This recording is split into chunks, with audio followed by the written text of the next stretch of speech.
اعوذ باللہ من الشیطان الرجیم بسم اللہ الرحمن الرحیم اللہم صلی علی سیدنا و مولانا محمد وعلی آلہ واصحابہ وبارک وسلم وصلی علیہ۔ السلام علیکم ناظرین، پروگرام عالم آن لائن کے ساتھ عامر لیاقت حسین حاضر خدمت ہے۔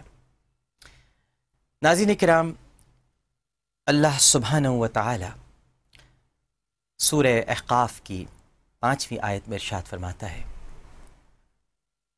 وَمَنْ أَضَلُّ مِمَّنْ يَدْعُو مِنْ دُونِ اللَّهِ مَنْ لَا يَسْتَجِيبُ لَهُ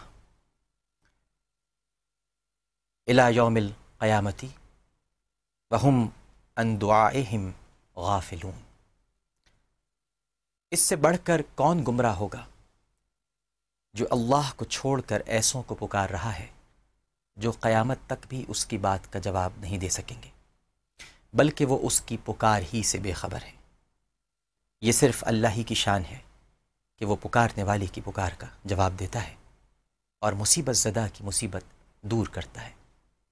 اس نے اپنے در پر آنے والوں کو کبھی نہیں دھتکارا۔ جب اس کا بندہ اس کے سامنے ہاتھ اٹھاتا ہے تو وہ انہیں خالی ہاتھ نہیں لوٹاتا۔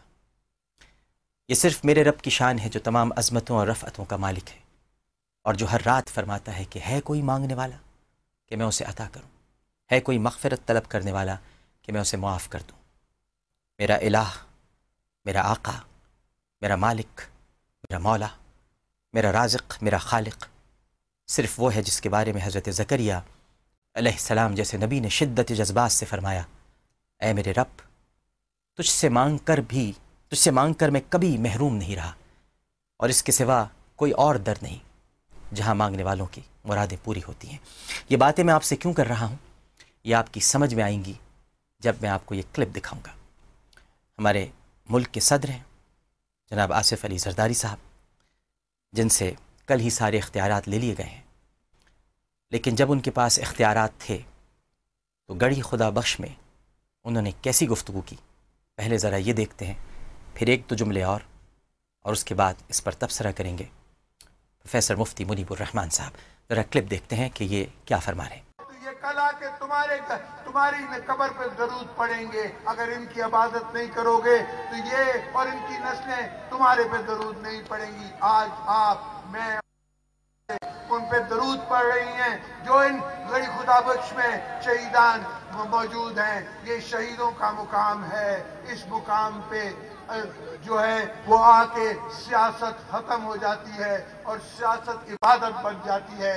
انشاءاللہ کل میں ایک پاور پلانٹ نوڈیرو میں کھول رہا ہوں جس میں کم سے کم لڑکانے کی بجلی نہیں جائے گی، بیوی کی مزار پہ کوئی آدمی نہیں روئے گا کہ ہمارے پاس بجلی نہیں ہے۔ یہ ہونے والا ہے۔ اسی طرح یہ خادم یہ کہتا ہے کہ شہید ذوالفقار علی بھٹو کے سفر سے اگر اس غریب کو نکال دیں، اس عوام کو نکال دیں تو ہماری پوری فلسفی ادھوری ہے۔ اس لیے کہ یہ فلسفی ہے ہی غریبوں کے لیے، ہے ہی یہ ان لوگوں کے لیے جن کے لیے کوئی اور دروازہ نہیں، جن کے لیے کوئی اور در نہیں۔ یہ دروازہ ہے گڑھی خدا بخش کے پاس آ کے سلام مارو، جو مانگو گے وہ ملے گا۔ یہ شہیدوں کا وعدہ ہے، یہ میرے مولا کا وعدہ ہے۔ اس پاکستان کو اب کوئی نہیں ہم سے لے سکتا، اس پاکستان میں ہمیں کوئی نہیں ڈرا سکتا، اس لیے کہ ہر جگہ ہمارے مخالفین جو ہے وہ۔ کلپ آپ نے سنا لیکن کلیئر نہیں ہے، ہمارے پروڈکشن ٹیم صحیح طرح سے اس کلپ کو نہیں لگا سکی۔ میں ایک مرتبہ پھر ان سے کہوں گا کہ شروع سے وہ بات سنائیں جو بات میں آپ کو بتانا چاہ رہا ہوں، جہاں عبادت کا ذکر ہے، اور آپ نے فرمایا صدر مملکت نے کہ یہ عبادت گاہ ہے اور یہاں عبادت کرنی ہے، لوگوں کی عبادت کرو۔ ایک تو ہوتا ہے کہ آپ سیاست عبادت ہے، تو انڈائریکٹلی خدا کی عبادت کا ذکر ہے، کیونکہ جب آپ سیاست کرتے ہیں، خدمت کرتے ہیں تو اللہ کی عبادت کر رہے ہیں۔ غریب عوام کی خدمت عبادت ہے، اچھی بات ہے، کیونکہ جب خدمت کرتے ہیں تو تم آسمان والوں پر، زمین والوں پر رحم کرو، آسمان والا تم پر رحم کرے گا، یہ بھی عبادت کے زمرے میں آ جاتی ہے۔ لیکن جب آپ براہ راست کہہ دیتے ہیں کہ ان کی عبادت کرو، تو ذرا وہ کلپ دوبارہ ہم دیکھ لیتے ہیں، شروع کی کچھ لائنیں ہیں ایک مرتبہ پھر۔ جی، یہ عبادت گاہ ہے، ان کی عبادت کرو گے تو یہ کلا کہ تمہاری قبر پہ درود پڑیں گے، اگر ان کی عبادت نہیں کرو گے تو یہ اور ان کی نسلیں تمہارے پہ درود نہیں پڑیں گی۔ یہ آپ نے سنا کہ یہ عبادت گاہ ہے، ان کی عبادت کرو۔ یہ کن کی عبادت کرو؟ یہ کیا کہہ رہے ہیں آپ؟ یہ جوش خطابت میں کہاں بہک گیا؟ کس کی عبادت کروا رہے ہیں؟ عبادت کے لائق تو صرف ایک ہی ذات ہے، پروردگار کی سبحانہ و تعالیٰ کی. ایسا کیسے بہک گیا؟ بالکل سیاست عبادت ہے، بالکل خدمت عبادت ہے، لیکن آپ تو کہہ رہے ہیں ان کی عبادت کرو. اب اس پر ظاہر ہے کہ میں تو کوئی رائے نہیں دے سکتا.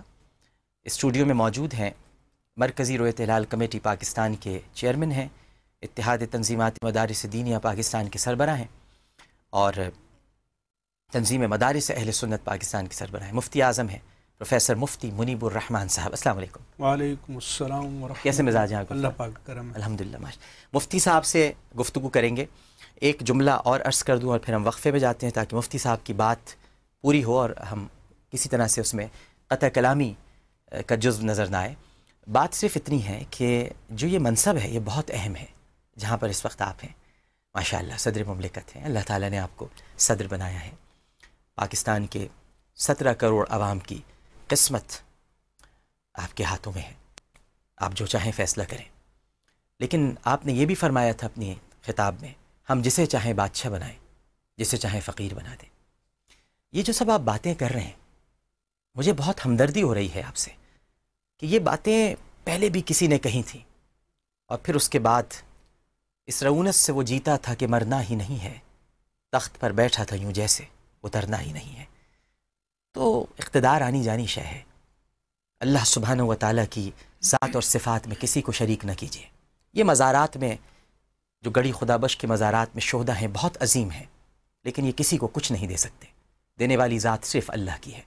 وہ تو خاموش مکین ہے جو وہاں سو رہے ہیں، ان کے آرام میں کیوں خلل ڈالتے ہیں ایسی باتیں کر کے کہ وہ بھی اپنے بارے میں سوچیں کہ یہ کون ہے جو ہمارے لیے ہی تباہی کا سبب بن رہا ہے.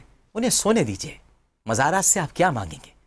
رشد و ہدایت کا مرکز تو ہو سکتے ہیں، لیکن آپ تو وہاں کہہ رہے ہیں مانگو، بے نظیر کی قبر پہ آ کے نہ روئیں کہ بجلی نہیں ملی، اور انہی کو مانگو، ادھر ہی مانگو، ادھر ہی آؤ، یہیں سے ملے گا. کیسی باتیں کر رہے ہیں آپ؟ کتنی بری بات ہے.